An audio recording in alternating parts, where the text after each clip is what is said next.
So as you can see here, I finally repaired the damaged part.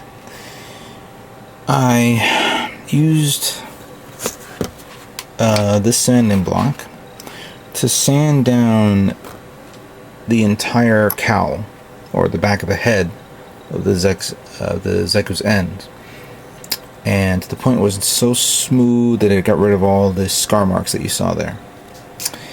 Once I got that done, I took my 1.5mm half round styrene strip, cut out a sizable dimension going from here to here, making sure it's lined up properly, and there you go. I'm waiting for it to dry so that way I can continue sanding it down a bit just along the edges to get rid of the glue marks. So this thing is done. However, I was presented with another issue, but it was more of an issue slash I was going to do it anyway type procedure. While I was sanding it down, I was also getting rid of the design here that was, as you could see here, there was a design feature here, which there was a hole and then there was a lining here or whatever.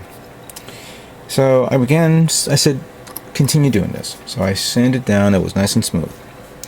Then, as you can see, this hole here, I used a pin vise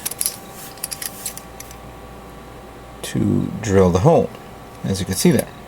Just not too deep, just enough so you can see this. Now you guys are probably saying, why did I do that? It looks like I did, I damaged it. Doesn't mean anything. Doesn't mean anything to the naked eye. However, a while back, Prime 92 showed me something on eBay. And when I saw this, I said, oh, let me get this. This looks cool. So I ordered it, I waited a couple of days, I got it. And this is what I got. Modeling upgrade kits. And as you can see here, these are little metal plates, which I guess is on stickers. And they represent 22.0 millimeters, 2.3 millimeters, 2.6 millimeters, and 3 millimeter diameters. Now, what I used, I believe, was the 2.3, not the 2.2. However, I may decide to use that. This is a 2 millimeter drill bit, so easily I could have put this right in there if I want to. Or I can go a little smaller and use the 2.0 millimeter and put it on. Now, for all intents and purposes, I am not going to do this now. The reason why is because I got to paint it. And the last thing I wanted for me to do is to put this on and then paint the whole thing. And then I have to, paint that silver. But these are cool little touch-up parts which I'm going to put on this kit. I've been meaning to do this for a long time. And the reason why I'm saying this, take a look at the Converge kit, that I have. You notice that there's some detail features. There's little holes here, here, here, here, here. Clearly there's one here that's on the shoulders. There's the one, there's the one here. I think there's one in the back hit here, so I gotta look into that one too. And the shoulders, on the waist. Actually, I didn't see the back of the waist. I have to check that. Yeah. So, quite frankly, this Converge kit, Gashapon, as well as the 1/400 scale version of this, is far more detailed than the high grade version. So, I took the opportunity to go a bit further with what you see here.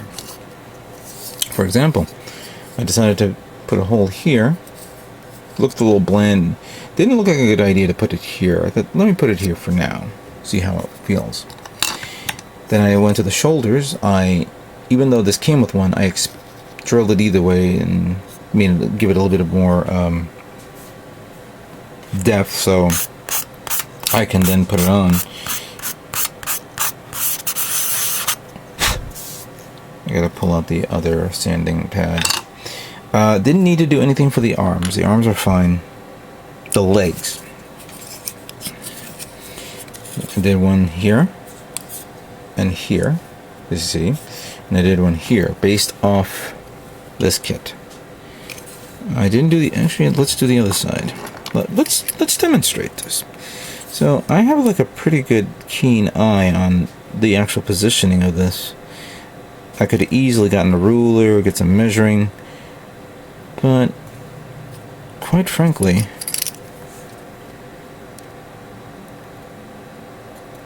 I've gotten a bit good at this.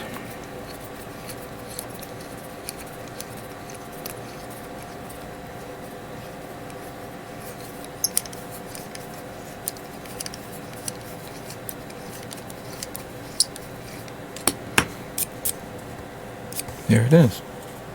See how simple it is? I'm going to probably drill a little bit more, maybe a couple, you know, a little bit, so that way when I put the metal part there, it'll sink right in. I think I may have to go maybe a little bit even further, because I almost forgot about the extra layer of paint that I have to add on to this. That, you know, not add on, but when I paint it, there's going to be that extra layer, and it may not work, but you can see the effect. Didn't see anything in the back of the leg. Everything is all normal. There's the thruster. Yeah, everything's fine. So that is pretty much where I'm going with this kit. So let's continue on. There's a lot of touching up and detailing that I'm going to be doing on this high-grade kit. So give me some time. Alright, so continuing on with the build of the Xekueins high-grade kit. I'm finishing up on a few parts here. Here are some of the fuel tanks that I took time to glue and sand down here. The seam line is gone, but didn't realize that. Well, this was ingenious on their part to actually incorporate this type of panel lining type setup blended into the seam line. So I know that this part is showing off a seam line, but I think if I stick it behind the foot, the leg, pretty much won't see it. It'll be like this. So that takes care of that. Thrusters, of course, on the shoulder is complete. There is something that goes over it, which I have to review. The two blue parts that goes on this, and this is kind of like the same thing with the arm. I'm going to have to assemble the part over it, and then I'm going to have to paint it separate, meaning painting one part and then covering up with the masking tape and painting the other. So this will be a little bit of a chore and a challenge. The reason why I'm saying that is because the part that goes on top of this, I have to glue and sand down, so that way I can remove the seam line off that part. So these two parts are done. This was pretty simple. The actual ammo tanks, as I would like to refer to, which of course feeds the guns of the main cannon. Now I forgot to remove this part here. There we go. And I did sand down the seam line. You could barely see it here. Barely see it. I gave it a couple of passes here and there. It came up, you know, again, looks good. Alright, this one I did not sand. I completely forgot about it. But if I go like this with the sanding sponge,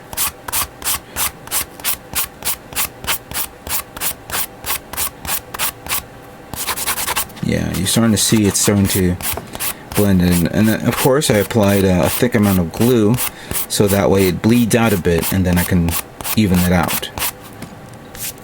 There it is. Look at that. Barely noticeable. So these two I gotta work on. The torso. This gave me the most trouble. Not the most trouble in regards of assembling it. Over here I put some glue and I'm waiting for this to dry so I can sand it down. And over here, it was the actual placement of what I thought was going to be the LED. battery supply, because there were several layers of parts that need to be put on. You have the chest parts that go here, the red part that goes over there, and then of course I would have to feed a line going from here, maybe drill a hole, feed it all the way up to here, and then put it here. So it looks like that. And by the way, here's the this part, of course, done. It wouldn't work because the fact that I would have to keep the head on while I'm painting it. And I didn't want to do that. I needed to keep this separate and allow me to be more flexible with me painting this. So I knew this was not going to work. So going back to the head, how was I going to do this? Well, I took two little batteries that I had that were the same batteries that was in one of the LED lights for the Gundam lights. I put them one on top of each other. I put a line feeding on the top and a line feeding on the bottom over here, and I jury-rigged this little feature where if I do this, and hopefully it shows on camera. Come on. Come on. There we go. I think. There we go. The light shows. Now, by the way, this is a blue light, a white light. I found the white LED light that I wanted to use. Problem with the red light was as I was finagling with the actual wire, the wire snapped, and it took me God knows how many hours just trying to resolder the red LED to the wire. But this, these LEDs are so small and the contacts were so thin, I must have burnt it out. I couldn't see it anymore. Fortunately, I found this white light, and I said, you know what? I think this is perfect enough. This is actually crude in all aspects, as you can see there, because it's based on pressure that I'm doing. I have to find a way where I can do a weird switch where I can turn it on and turn it off. Right now it's turning on its own because the contacts are hitting this, but I don't want to do this all the time, so I'm keeping this off to the side. I didn't realize how difficult this was, especially at something this small. And even though it's a big head, it's a small head, and you have not that much room to work with. So that's been the trouble that I've been running into for the past few days. I'm going to take a break on working on the head since it's already partially done, and then I'm just going to move on with the rest of the kit and begin painting. So let's continue on.